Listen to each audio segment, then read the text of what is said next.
It's a service. There's a beautiful study that I love from Amy Wrzniewski and her team at the Yale School of Management. So they went out in 2019 to research what they believed was the most difficult job in America. Any guesses, Mel?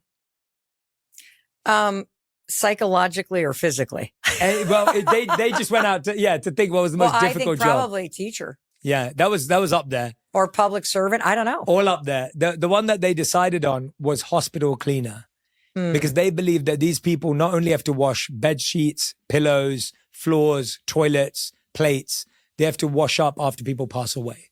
So it's a very heavy job. And also, you just finished cleaning a toilet, you leave, and now you got to run in and clean it again. It's not as simple as, hey, we did that once and it doesn't happen anymore. So they went and interviewed these hospital cleaners and they asked them what they did. And the hospital cleaners said, we believe we're low-skilled labor, in their own words. We wash toilets, plates, floors. They carried on and they found this whole group of hospital cleaners who didn't call themselves cleaners. They called themselves healers and carers. These healers worked the exact same hours as the cleaners.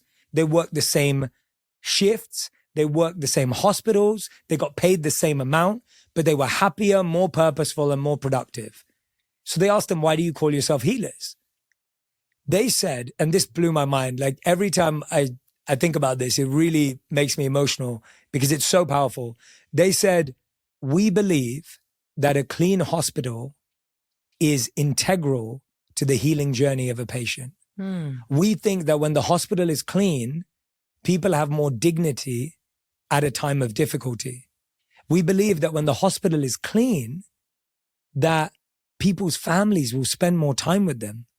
They'll actually surround their bedside because it feels like a clean atmosphere in their time of need. They said, we believe that a clean hospital is part of healing. So how could we see ourselves as anything else? What I love about that, Mel, is that Amy Wrzniewski and her team came up with the term called job crafting, which means it's not what you do every day. It's how you feel about what you do every day that changes the experience of it. It's not just what you do. It's not even why you do it. It's how you feel about it. How do you feel about what you do? They all felt that what they did was critical to healing and it transformed their experience. And there's this beautiful quote from Wayne Dyer that I loved where he said, when you change the way you look at things, the things you look at change. And I really believe that that's what we're all being called to do right now. When you're feeling stuck, you might not be able to change what's around you. So change how you view it. Change how you look at it. Because all of a sudden, everything starts to change in your favor. That is the single best definition of purpose I've ever heard. And it's accessible.